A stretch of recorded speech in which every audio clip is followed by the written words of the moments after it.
Hello, incidentally, to everyone watching on Plains TV who are live broadcasting today's show.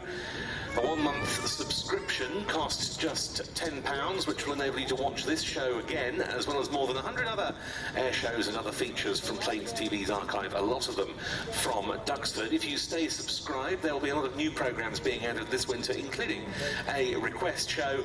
That website, once again, plainstv.com.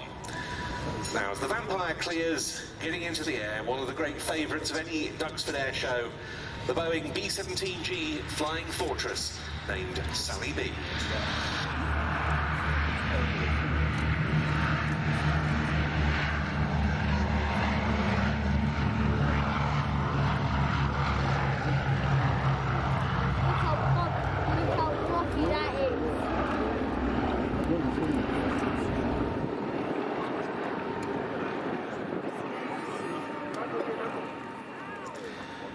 And as Sally B climbs away past the American Air Museum building here, we recall the fact that it's 25 years since the American Air Museum was inaugurated at IWM Duxford in a ceremony for which Queen Elizabeth II was present.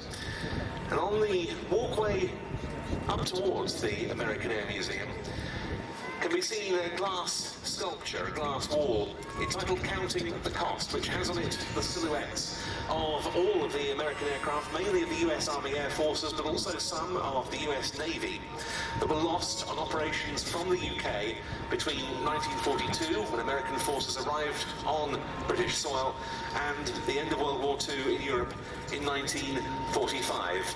And the scale of those losses, when you see them depicted in that way, with the silhouettes of each of the aircraft concerned, is really quite humbling.